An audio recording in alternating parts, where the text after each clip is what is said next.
Ramisa princess রে সুন্দর কইরা সাদা ভাতের লগে আজকে বিকালের কারি দহকার রেসিপি বানাইছিলাম। বেরির মাংস ফ্রেশ আনছিলাম, বেরির হাড়, এরপরে শাঁসি বাক্কা অনেকটা মিলাইয়া বয়েল কইরা সুন্দর কইরা নাইস কইরা আনা ফাইন নিয়ে কষাইয়া একটা কারি বানাইছি। কার কার পছন্দের কারি অবশ্যই কমেন্ট করবা। ফুল ভিডিও দেখতে হইলে ইউটিউব চ্যানেলও দেখবা, সুভাষ ব্লগ ইউকে দেখতে ভুলবা না। তো রামিসা প্রিন্সেসের লগে সবসময় আমি আর রামিসা একসাথে ভাত খাই। তো রামিসা একটা মাংস খালি খাইবা আর বাকি তো আমি খাইমো, আড্ডি গুড্ডি যতটা লইরাম।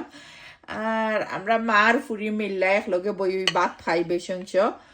আর রামিসা প্রিন্সেসে অলওয়াইজও ক্যামেরা করই না, মানে ক্যামেরাত হেল্প করে নাকি ভিডিও করাত, অনেকে জানতা চাইন। তো আজকাল আমি দেখি রেগুলার একটা কমেন্ট, আফা তোমার ক্যামেরা শেষ হইরা দে, ক্যামেরা শেষ হইরা দে। আর আড্ডি গুড্ডি দেখতে পারা আমি আমার লাগি লইছি, বেশাই একলগে লই দিছি, আমরা মার ফুরি খাইমু।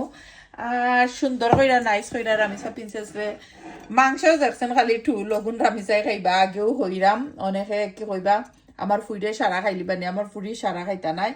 ফ্রেশ বাখরের পাতা রামিসার আমার অনেক বেশি পছন্দ, তো একটু ফ্রেশ বাখরের পাতা আড করে দিলাম। আর দেখো দেখতে জেলা খানি সুন্দর, খাইতে হলাম মজইব ইনশাল্লাহ। ফুল ভিডিও যারা সবসময় দেখেন সাপোর্ট করেন, থ্যাংক ইউ আপনারা সবাই রে।